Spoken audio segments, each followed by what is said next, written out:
Everybody, it's Felisa, and I haven't quite decided if I'm gonna do Vlogmas. Obviously, what is this, like the fourth? So I haven't been uploading, but I'm kind of toying with the idea. But y'all know that a day in May almost took your girl out, and so I'm not quite sure if I have enough content or enough ideas to keep me going until Christmas. But who knows? You never know. I might change my mind. But anyway, today's vlog is Get Out. And I know you're wondering about that title, like what exactly are you talking about? So without further ado, first I'll give my disclaimer, which is that these are my thoughts, my ideas, my opinions, and my observations. They may or may not resonate with you. I hope that what I have to say may bring some clarity to some people, and if it does not, yeah. So anyway, of course, as per usual, I'm online and there was this particular topic that caught my eye. And I had some conversation with the person that posted it, as well as some other people who were giving their own commentary. And I was kind of bothered by some of the opinions, and I'll share that with you in a moment. But for the most part, the question was, should you stay in an unhealthy relationship for the sake of the children? Now, if you know me, you know that I said, heck no. No to the no, all the no's that ever noped. Nope, sir. Nope. Net in Russian. No, you should not. Now, I think that it is very important to state that there is a difference between being unhappy and being unhealthy. Unhappiness to me is fleeting. Some people will claim that they're miserable, and it's pretty situational.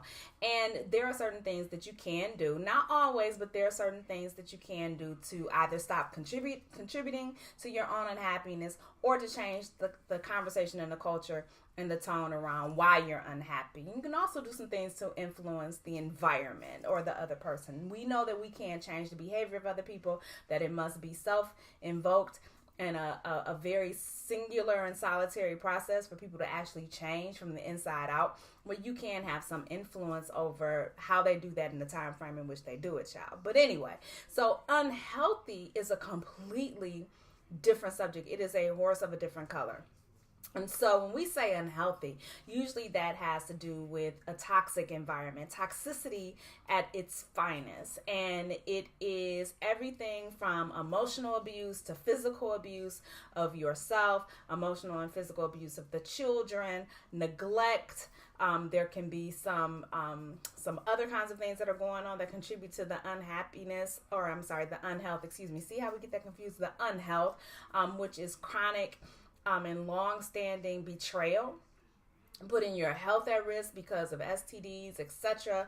Perhaps you've had a time with your spouse or your significant other where they're just really neglectful of your needs as a partner, and so it causes you to have certain reactions and certain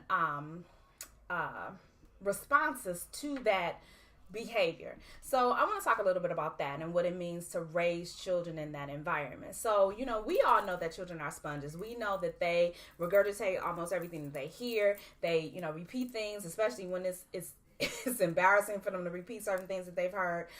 We know that they will imitate behavior in a lot of different ways. And it is up to us as adults to give them some guidance and some context oftentimes. Well, mommy might have said that. Mommy was wrong.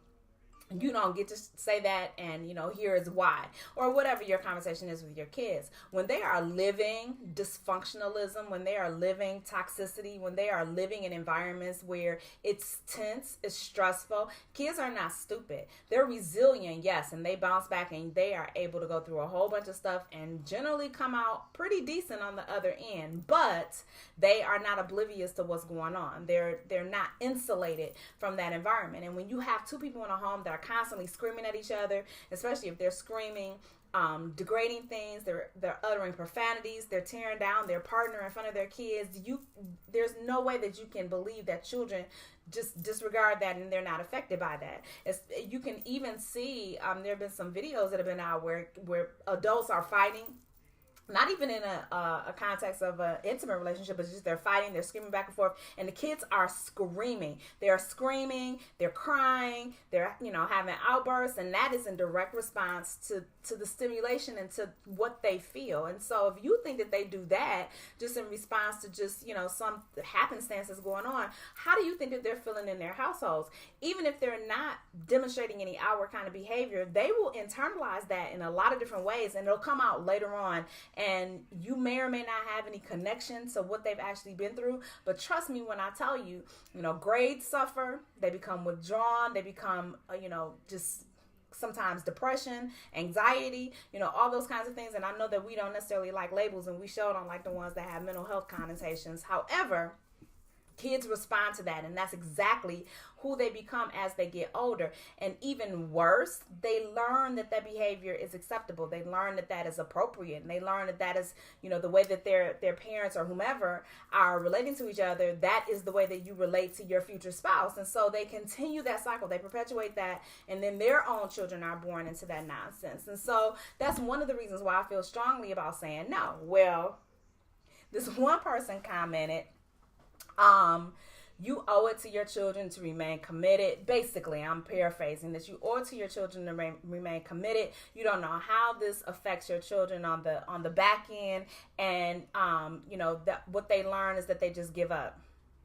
So I tried to make sure that I understood exactly, what kind of conversation we were having, because certainly you couldn't pay me to believe that the alternative to living in a stress-free, controlled environment where children have, they're protected, they feel secure, they feel stable, even if it's a single parent household. And I'm not leaning one way to the other. So fellas, I don't want you to think that I'm biased towards single moms in this particular sense, even though I am one. But whoever the more sane and rational and stable parent is, whoever that child is living with as a single parent, that is still not preferred to a two-parent household that perpetuates dysfunctionalism, where someone may be an alcoholic, or they may have a drug habit, and exposing the children to all types of behavior and all types of things that are literally destroying their psyche. I wanted to make sure that we were clear that we weren't talking about that. We were talking about, people just,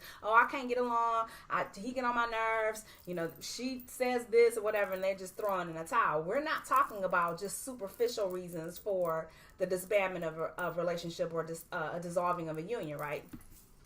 She said no, that, their kids will learn to live with dysfunctionalism no matter what.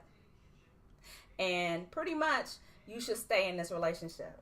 Well, I can't get behind that. I'm sorry, you guys. There may be some people who have that school of thought, but I'm not one of those people. I think that if you are in a situation where it is toxic, where it is damaging to your mental health, where your physical health is in danger, where the physical health of your children is in danger, where the mental health of your children is in danger, you need to really consider this relationship and whether or not it is worth it to you. I would never suggest, despite the title, that you just run, stark terror, back up all your stuff, and, go into the witness relocation program. I'm not suggesting that at all. But you have to think about next steps and what's the outcome going to be when your children are in their 20s and their 30s. Just like this person's children may have wanted for her to stay with her spouse or what have you, despite how she felt about it. If he was a really good dad, if he was a really involved dad, if he really was, a guy that was really trying to give them, certain, I don't know, I don't want to call it creature comforts, but certain perks of the relationship, benefits of the relationship, providing resource, all that kind of stuff, and being a covering for his wife and for his children. If that was the case, and, the divorce was because of, general things that divorces usually are about, which is communication, finances, and sex. If it's involving one of those things, then, perhaps counseling would have been the better choice, of course, and you want to make sure that you've given everything you possibly can to this relationship. But if that relationship has fallen off, or you've decided that you're at the end of your rope because this person is beating on you. And again, I'm addressing male and females, because ladies, we have got to stop flying at these men like meerkats. We got to stop acting as though because they're bigger than us and because, you know, they are tougher than us physically, that we can just put our hands on them. No, that is still abuse. And I don't care what anybody says about that. Like, you cannot just be punching and spitting and clawing at some guy because you're mad at them. I don't care what the situation is. There is no reason for that. And I'm going to tell y'all out here thinking that every man that y'all come across is like Jay-Z in that elevator. Jay showed an incredible amount of chill and did not do the Solange what a lot of guys might have done. And I'm not saying that it's right, but two wrongs don't make a right. You can't excuse your own behavior and then call him out his name and say that he was not a man or this, that, and the third, if he very politely picked you up or put you into somewhere else or face mushed you real hard. I'm not advocating for that, but I'm telling y'all, keep your hands to yourself. Domestic violence is not cute, and it's not fun, and it's not appropriate on either side. And I give nobody a pass for that. Keep your hands to yourself. Use your words. Use your words. Now, we all know that we can get some good comebacks, ladies. We can definitely tear somebody down with our mouths. And I'm not saying that's right either, but that's preferred to you actually striking somebody. So I just want to put that out there. But anyway, beyond that, wherever the physical abuse is coming from, or the emotional abuse, or, you know, even the neglect emotionally, you need to really consider whether or not that's an appropriate environment to raise children, and what they're actually seeing, and the subliminal messages that you're giving to your children that undermine their success and their stability when they're older. If you've run across men and women who are woefully dysfunctional in the way that they think and the way that they view certain things and the way that they operate, something happened to them in childhood. And I'm not always suggesting that this is parental fault, so please don't get that twisted. But something happened in childhood where that person did not develop appropriately, where they did not move on past a trauma in the best way, and they developed weird associations and inappropriate, you know, connectivity to certain events, and they carry that with them into adulthood, and that's why you have this level of dysfunction. So I wanted to just put that out there and encourage any woman or man who is in a situation in which is unhealthy for you, like this is killing you. And again, I want to distinguish between the fact that I'm just, this man just made me unhappy, I ain't happy. That kind of foolishness, because it's all fickle and emotion and all that kind of stuff, and that's not where you need to be. You need to think about your commitment. That's different from this man is a threat, or this woman is a threat to me, my mental health, and the safety of my children, and I need to make an exit plan. So think about those in those two terms, but never under any circumstances remain in a situation where the outcome is your spiritual, emotional, or physical demise. I would love to hear y'all thoughts down below. Don't forget to subscribe and like this video. Share it if you want to. I will catch y'all later on. Bye.